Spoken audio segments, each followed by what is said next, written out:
spotlights shine them bright. Gonna have a brand new show tonight with glitz and glam on the marquee. Perhaps a Tony nominee.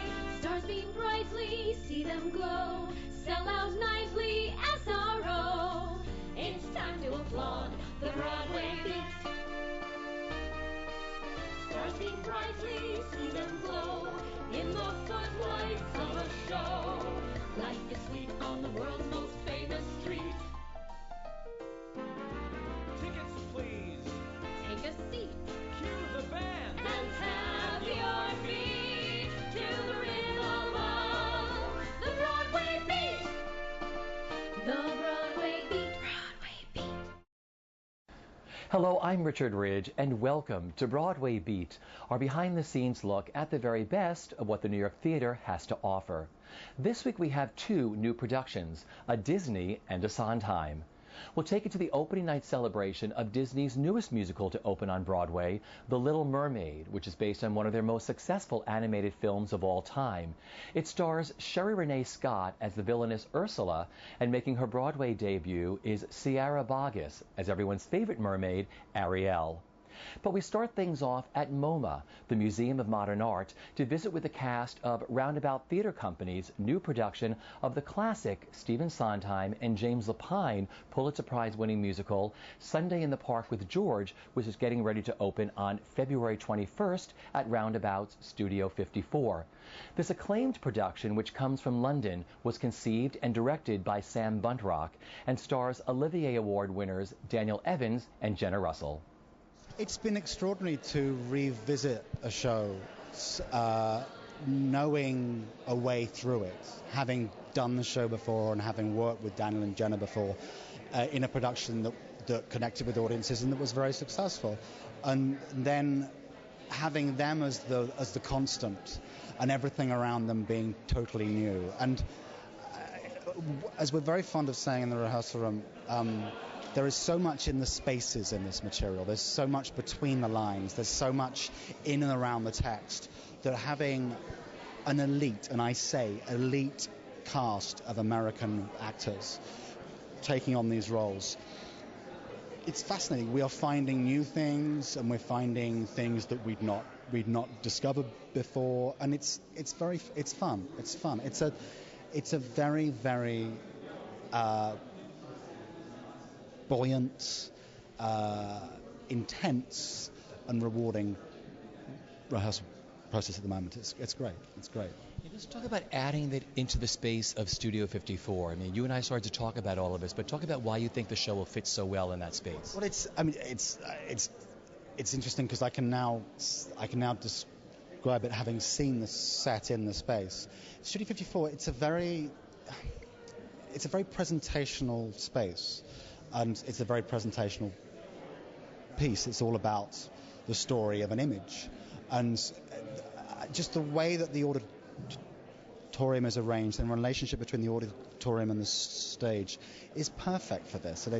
And it's not, because most people seem to think that it's a leap from the Menier to here, but it's not, because the Menier is 150 and the Wyndham's, where we were in London, 750, and here's 1,000. So it's incremental. We're slowly expanding.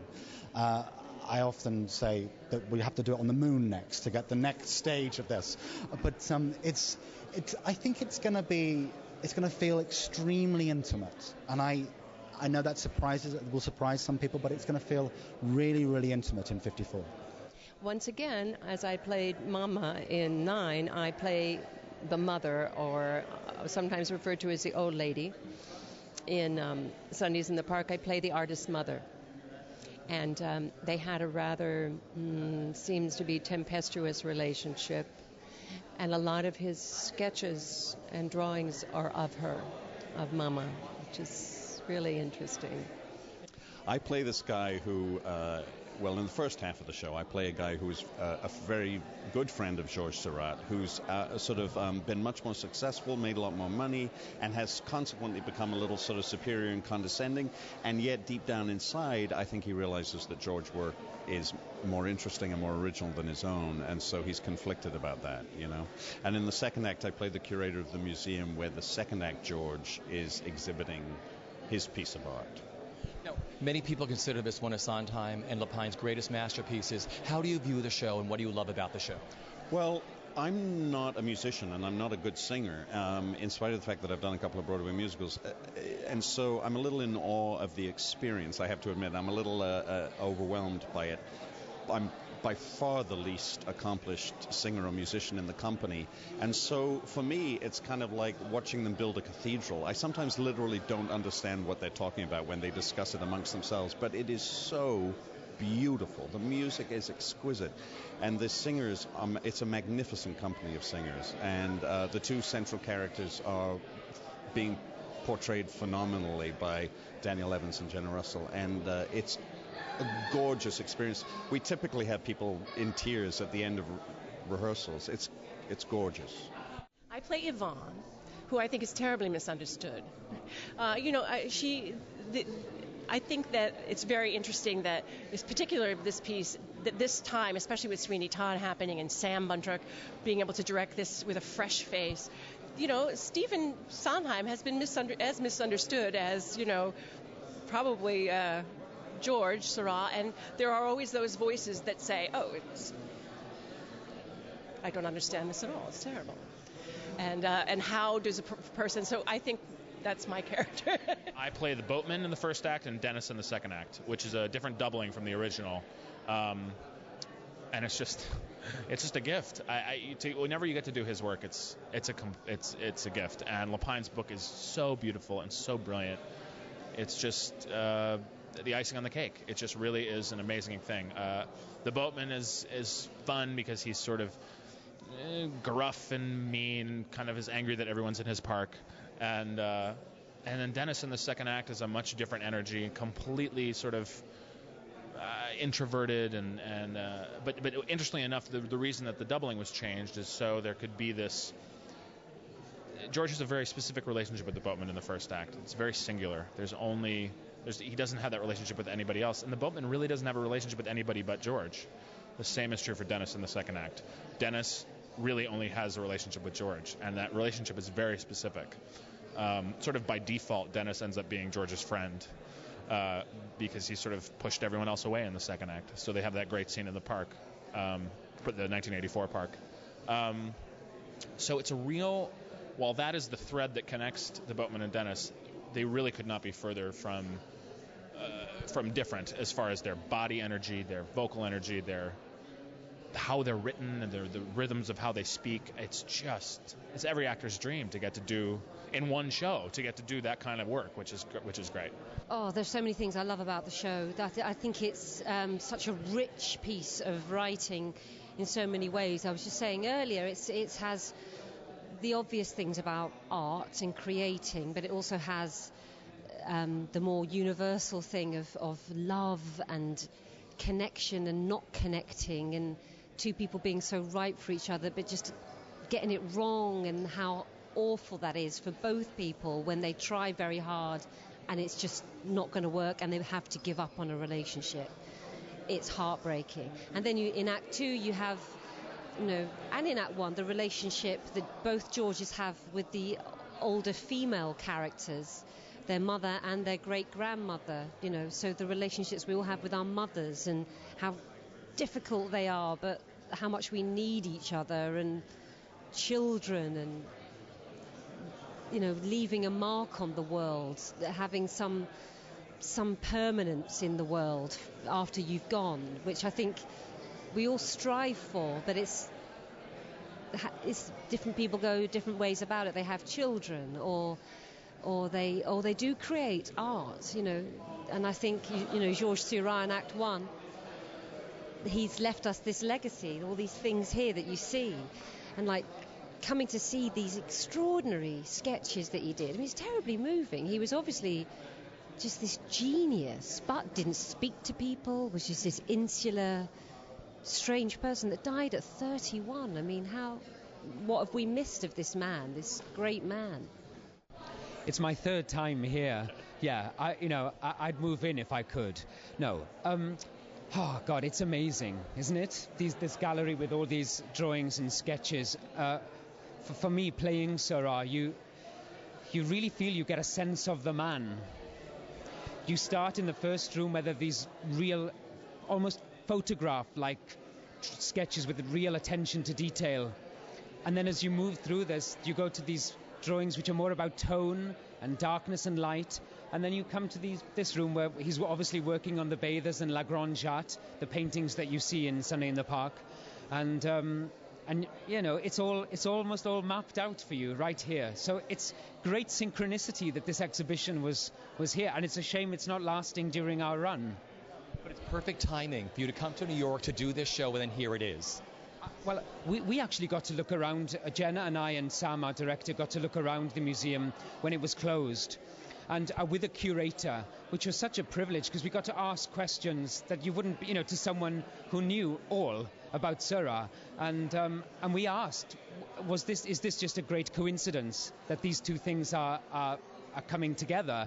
And she told us that she'd been working on this exhibition since 2002.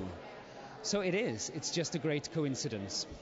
Let's talk about the man you play in the show. Talk about what's so wonderful with revisiting him now in the rehearsal process for this show. Well, I've never done this before. I've had an 18-month break between the end of the West End run and the beginning of rehearsals here in New York. And I really recommend it to actors because I hadn't thought about it. At the end of the West End run, we didn't know we were coming. And even when we found out we were actually coming, I didn't start re-looking at it until about October. And I just started going over the score again. And, things like putting it together, which is a really difficult number for me, because there's every word that rhymes with Ishan in the dictionary appears at some place. And I couldn't remember a single thing. But then after a week, it came back very quickly. And now in rehearsals, it's an amazing feeling because somehow the songs and the dialogue are in your body. And it means that we can be freer and much more open to the new impulses and the new things that the great American cast are bringing, the American actors that are working with us, a great bunch of people, great actors, great singers. And so we're really open to change and to ditch the things that we never liked in London and to, get new things and to hopefully really enrich the whole process and the whole show. One of Disney's most beloved and successful animated films of all time, The Little Mermaid, has been adapted for the stage and is just opened at the Lunfontaine Theatre. Guiding the show along is esteemed opera director Francesca Zambello. The score features all the classic songs from the film, which were composed by 8-time Academy Award winner Alan Menken and his partner, the late Howard Ashman, and 10 new songs written by Mr. Menken and Glenn Slater. The production features a book by Pulitzer Prize winner Doug Wright. We caught up with them and the cast, which includes Sherry Renee Scott, Titus Burgess, Sean Palmer, Norm Lewis, and Broadway newcomer Sierra Boggess, who's making her debut as everyone's favorite mermaid, Ariel.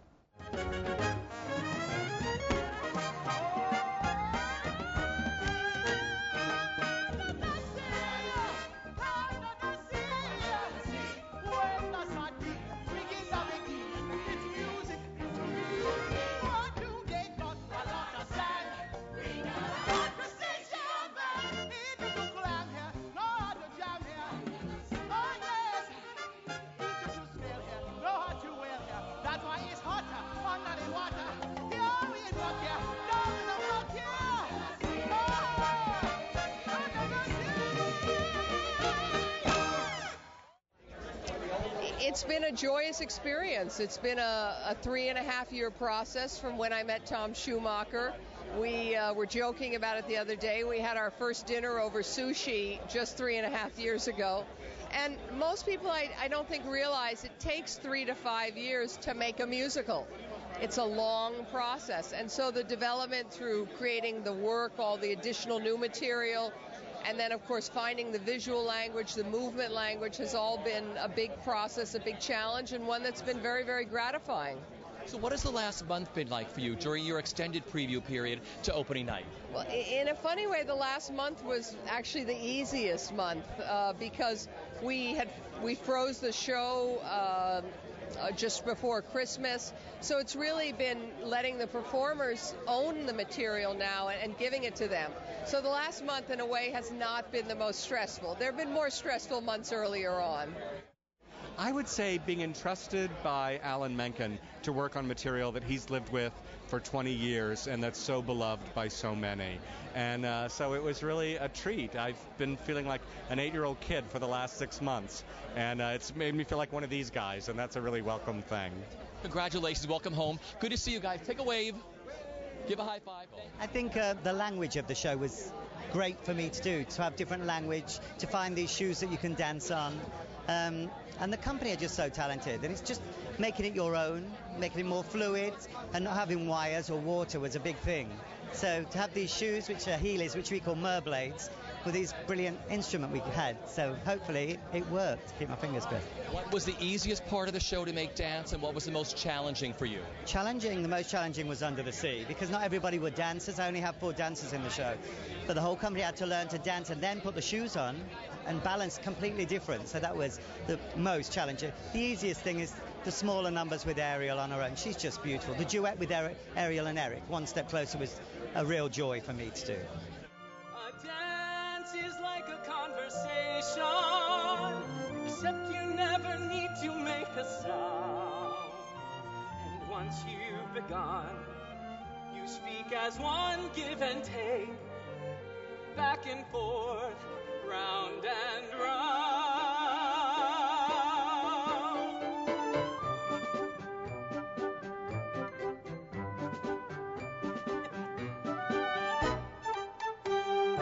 It's been, Alan is such a glorious composer, and to be able to have the opportunity to step into Howard Ashman's shoes, very big shoes I might add, and help burnish this jewel in the Disney crown has been such a wonderful experience. With Alan, you always know you're going to get a gorgeous sounding song, so a lot of pressure on me to not fall down on my end of the deal, but I'm very happy with the way it's all turned out. Glenn is a perfect foil, perfect complement to Howard. Has a similar intelligence, a similar ability to reach the zeitgeist of our culture in terms of the smartness of his lyrics and the it's just his sense of craft is I think on a par with Howard's. Now, nobody is Howard Ashman, and there is nobody who can replace him. But I really felt most proud about the seamlessness of the score and the way we were able to protect the original 7 songs and keep them up front and still create 10 other songs that are able to be the glue between them and I think equal them. How proud would Howard have been tonight to have been here at this opening? I think Howard would have been pleased. I think he would have been proud. I think he would have had other ideas here and there. You never knew what they would have been. And I never will know what they would have been. But I've always feel that angel on my shoulder. So I think he would be pleased. It's not my first Disney Prince, But it's actually, I have to say that I don't feel like there's shackles to being a Disney Prince or any other. It's the story, and it's a fantastic story. And if you really look at the literature that it comes from, it's such a beautiful story about, the growth process and finding yourself and establishing your stance outside of your family. I mean, there's just a wealth of things to mine from this material, and I think that's where that's our responsibility every night, is to go and find that stuff. So whether it's Disney or not, I'm glad that that audience enjoys it, but I don't feel restricted to being a Disney Prince. I think it's just it's storytelling like anything. Well, I guess my look is it's very kind of uptight, buttoned up, and I suppose it's really one of the few costumes in the show you can actually tell what period we're in. It takes place sometime in the early 18th century, so it's, they sort of used me in that way, I guess, that character. One of my daughters and her daughter are coming to see it in July. I've already booked tickets, so I guess I'm confident. Well, I know it's sold out, but you know the director, so you'll get tickets. Oh, honey, I'm never going to worry about that. I'll call Mother Disney and say, oh, please, Mother Disney, help me, help me. But I am so proud of every one of those cast members. Richard, they are all fabulous. And Sherry Renee Scott, bang on. Bang on. Alan Menken did such a good translation of Ursula from being up on a screen to being in the theater. That's different, Richard. You know, in the movie house, the camera is the verb and does all the action for us.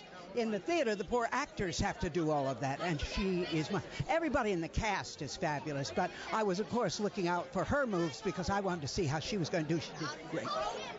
Poor unfortunate souls in pain, in need. This one longing to be thinner, that one wants to get the girl, and do I help them? Yes, indeed. Those poor unfortunate souls, so sad, so true. They come flocking to my cauldron, crying spells, Ursula, please, and I help them. Yes, I do. First of all, Pat Carroll and I share the same acupuncturist, so we were able to joke that we both get poked by the same man once a week. So we not only share Ursula in common, but we do share that, which is nice. And you know, she said to me something really great, that she has children and I have a child, and she said, don't ever forget that what you're doing is not only making people feel better, it's good for families. And in this time, to have a musical that's good for families, you should be so proud of yourself. And I said, you know what, I am. I feel really strongly that whatever art we send out into the world right now needs to be healing and beautiful and have heart, and this show does. Oh, we're totally connected. And off stage. Yeah. See? Flotsam and Jetsam, we are Ursula's minions. We, carry out her bad deeds. That's what we do. Yeah, and slither a lot. Yes. Tell me what the best part of this experience has been with working on this piece and leading up to tonight. I think working with the creative team and Alan and Francesca, Stephen, Tom Schumacher, and the cast has been really marvelous. It's been, like I said, 9 months, so we've really gotten to know each other as a family. So. Yeah, and the story is beautiful. The story is great. We kind of flesh out our characters a little bit, or they're a little more prominent in the play as opposed to the movie. So we enjoy creating that and exploring that. It took a while to prepare for this. It took a while for us to figure out what's going on, and my involvement has only been since I found out December 23rd, 2006. But Disney has been working on this for years, so I can't imagine the number of incarnations the show's gone through. But we started rehearsals May 29th of last year, took it to Denver, had a successful run. We sold out the entire run. And, the audience plays a very important part in telling the show's creators and the actors what's working, what's not. So thank God we had an out-of-town tryout. It changed the life of the show, and changed the direction of the show, and changed the intention of the show. And we were able to come back and cut and snip and piece together, make concise, and what we hope is a wonderful, thrilling evening of theater. I see her sitting there across the way. She don't got a lot to say, but there's something about her.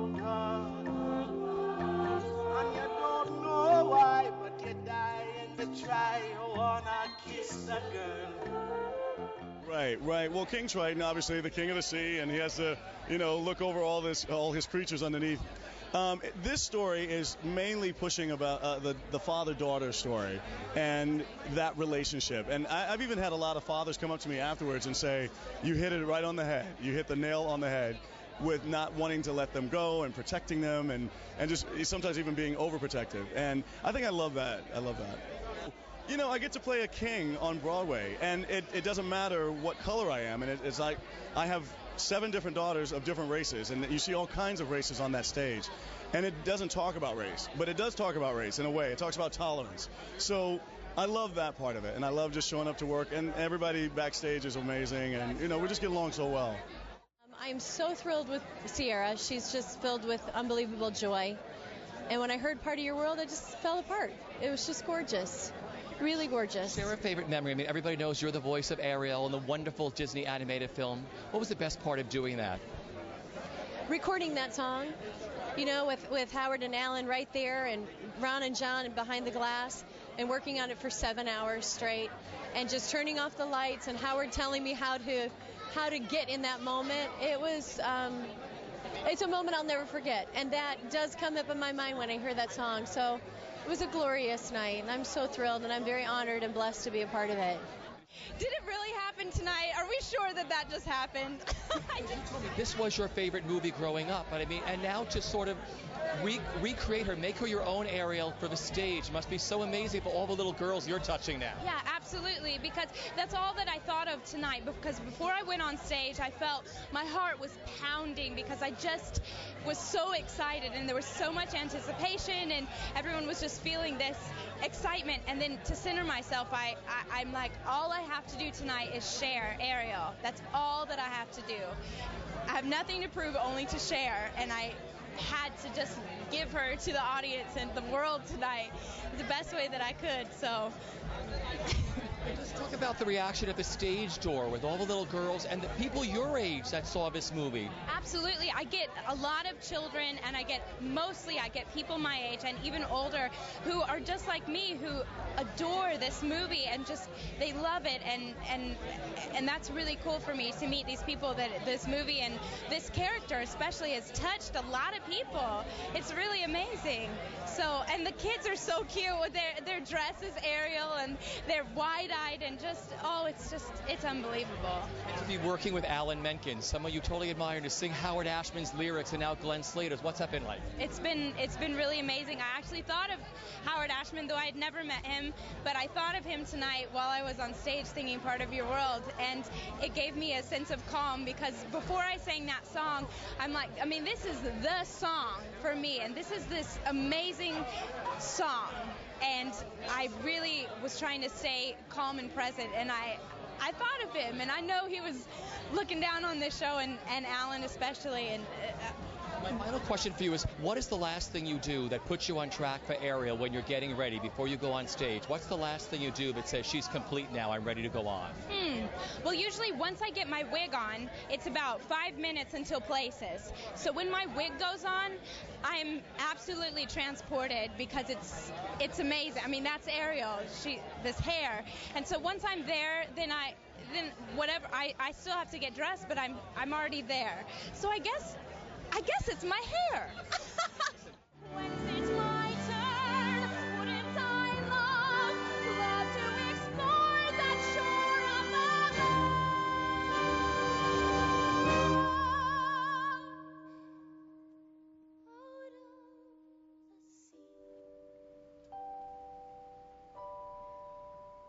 Wish I could be